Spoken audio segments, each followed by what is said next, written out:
அனைவருக்கும் வணக்கம். நான் தமிழரசி பாலமுருகன். இந்த பதிவில் நம்ம பார்க்க போகிறது மிக முக்கியமான ஒரு விஷயம், பெரும்பாலான மக்களுக்கு தேவைப்படக்கூடிய ஒரு விஷயம். இந்த காலகட்டத்தில் கடன் வாங்காமல் வாழ்பவர்கள் அப்படிங்கிறது ரொம்ப ரொம்ப குறைவுங்க. யாருமே வேணும்னே போய் அளவுக்கு அதிகமாக செலவு இருக்குது அதற்காக நான் கடன் வாங்கினேன் அப்படின்னு வாங்கிறது கிடையாது. தங்களுடைய அடிப்படை தேவைகளை, சில அவசர தேவைகளை, ஃபார் எமர்ஜென்சி பர்பஸுக்கு போயிட்டு நிறைய பேர் கடன் வாங்கிடுறாங்க. அந்த ஒரு நாள் வாங்கிய கடனுக்காக அவங்களுடைய வாழ்நாள் முழுவதும் நிம்மதி இல்லாமல் நிறைய பேர் கஷ்டத்துக்கு மேலே கஷ்டம் அனுபவிக்கிறாங்க. இந்த கடனுக்கான வட்டியையும் மாதம் மாதம் கட்டிக்கிட்டு அந்த அசல் தொகையை திருப்பி தர முடியாத ஒரு சூழலில் நிறைய பேர் சிக்கிக்கிட்டு தவிக்கிறாங்க. இன்னும் நிறைய பேருக்கு வீடு வாங்குறதுல நிறைய கடன், வண்டி வாகனங்கள் வாங்குவதில் கடன், குழந்தைகளின் படிப்புக்காக கடன் வாங்கிறது, திருமணத்துக்காக கடன் வாங்கிறது அப்படின்ட்டு நிறைய லோன் போட்டுடுறாங்க. அதையும் அவங்களால குறிப்பிட்ட நேரத்துக்குள்ளார அவங்களால அதை அடைக்க முடியாமல் நிறைய அதற்கு ஃபைன் போட்டு அந்த தொகையையும் சேர்த்து கட்டிக்கிட்டு இன்றைக்கி நிறைய பேர் கஷ்டப்படுறாங்க. இந்த கடன் அப்படிங்கிறது ஒருத்தவங்களுக்கு எதனால் ஏற்படுகிறது அப்படின்னு பார்த்தோன்னா, அவங்களுடைய ஜனன ஜாதகத்தில் சில அமைப்புகள், அதாவது லக்னத்தில் 6வது இடம் அப்படிங்கிறது ருணம், ரோகம், சத்ரு, இந்த 3 குறிக்குமா. ருணம் அப்படிங்கிறது கடன், ரோகம் அப்படிங்கிறது உடல் நோய், சத்ரு அப்படிங்கிறது எதிரி.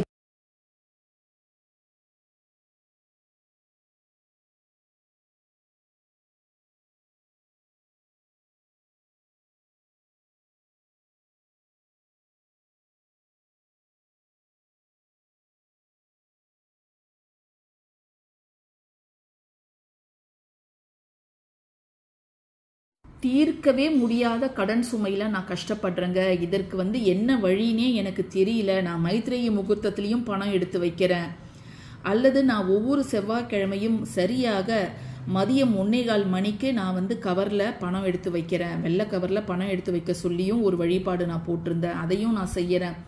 இருந்தாலும் என்னுடைய கடன் தீர மாட்டேங்குது. நான் அடுத்து என்ன செய்யறது?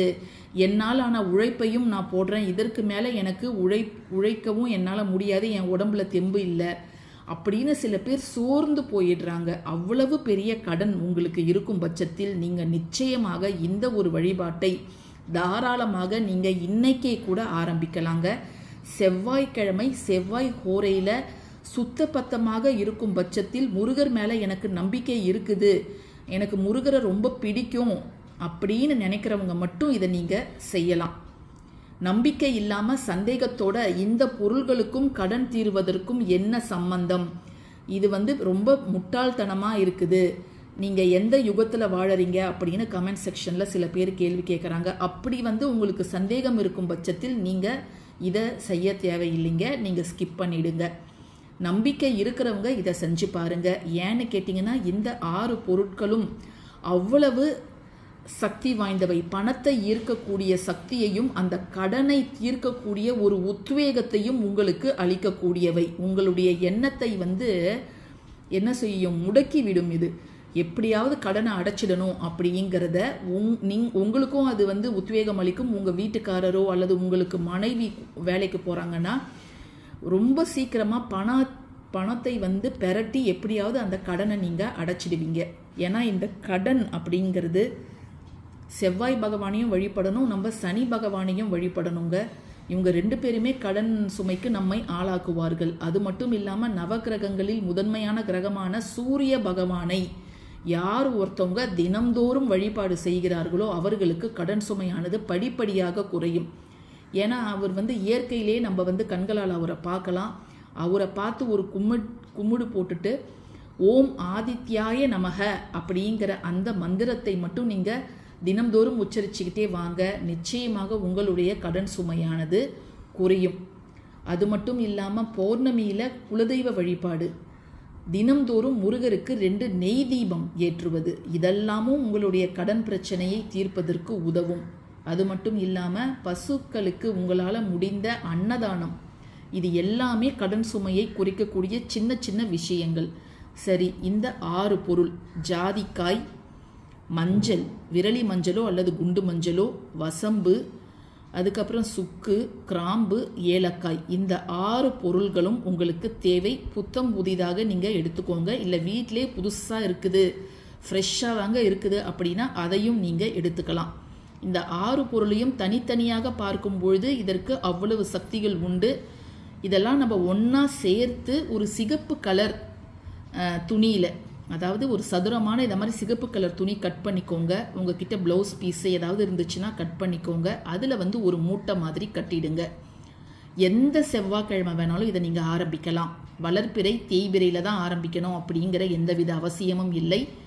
செவ்வாய் ஹோரையில் மட்டும் நீங்கள் ஆரம்பிங்க. காலையில் 6லேருந்து 7, மதியம் 1லேருந்து 2, திரும்ப இரவு 8 to 9, ஏதாவது ஒரு செவ்வாய் ஹோரையை நீங்கள் செலக்ட் பண்ணிவிட்டு நீங்கள் மூட்டையை கட்டி முருகர் பாதத்துக்கிட்டேயோ படத்துக்கு பக்கத்துலேயோ வச்சிடலாம். மூட்டைக்கு மேலே மஞ்சள், குங்குமம், பொட்டு அப்படிங்கிறத அவசியம் நீங்கள் வைக்கணுங்க. இதை அப்படியே வச்சிடாதீங்க.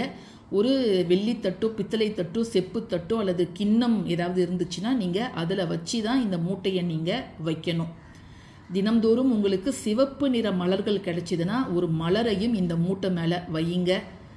இந்த 6 வாரங்களில் செவ்வாய்க்கிழமை வரும்போது இதற்கு தீப தூப ஆரத்தி காமிச்சு செவ்வரளி மலர்களால் 6 முறை ஓம் சரவண பவ அப்படிங்கிறத சொல்லி நீங்கள் அர்ச்சனை செய்வது அப்படிங்கிறது உங்களுக்கு ரொம்ப நல்லது, நல்ல பலன் தரும்.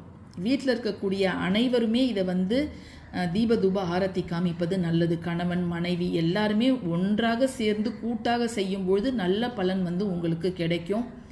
சுத்தபத்தமாக இருக்கும் பொழுது மட்டும்தாங்க நீங்கள் இதை செய்யணும். நான் அசைவம் சாப்பிட்டேன், இப்போ நான் திரும்ப குளிச்சுட்டு செய்யலாமான்னு சில பேர் கேட்குறீங்க. அப்படி நீங்கள் செய்யக்கூடாது. பிறப்பு, இறப்பு, ஏஜ் அட்டன் பண்ணிட்டாங்க, அந்த தீட்டு இருக்கும் பொழுதும் நீங்கள் செய்யக்கூடாது. நிறைய பேர் இவங்க இறந்து 1 மாதம் ஆகுது, அவங்க இறந்து 10 நாள் ஆகுதுன்னு கேட்குறீங்க. அந்த இறந்த நபர் உங்களுடைய குடும்பத்திற்கு எவ்வளவு நெருக்கம் அப்படிங்கிறத பொறுத்து தான் நம்ம அந்த தீட்டு எத்தனை நாளுக்கு வரும் அப்படின்னு நம்ம முடிவு பண்ண முடியும். அதனால் உங்கள் வீட்டில் இருக்கக்கூடிய பெரியவர்கள்கிட்ட நீங்கள் கேட்டு எப்போ அந்த முடியுது, அந்த தீட்டு காலம் எப்போ முடியுது அப்படிங்கிறத பார்த்துட்டு அதுக்கப்புறமா நீங்கள் செய்வது அப்படிங்கிறது ரொம்ப ரொம்ப நல்லது. இந்த 6 பொருள் மட்டும் போதுங்க. முருகரை வேண்டி நீங்கள் இன்றைக்கே கூட இதை செய்ய ஆரம்பிக்கலாம். மூட்டையாக கட்டிடுங்க. 6 செவ்வாய்க்கிழமைகள், 6 செவ்வாய்க்கிழமை முடிஞ்சதுக்கப்புறம் புதன்கிழமை அன்னைக்கு இந்த மூட்டையை எடுத்து நீங்கள் அருகில் இருக்கக்கூடிய நீர்நிலைகளிலோ அல்லது கால்படாத இடங்களிலோ நீங்கள் அப்படியே இதை போட்டுடலாம்.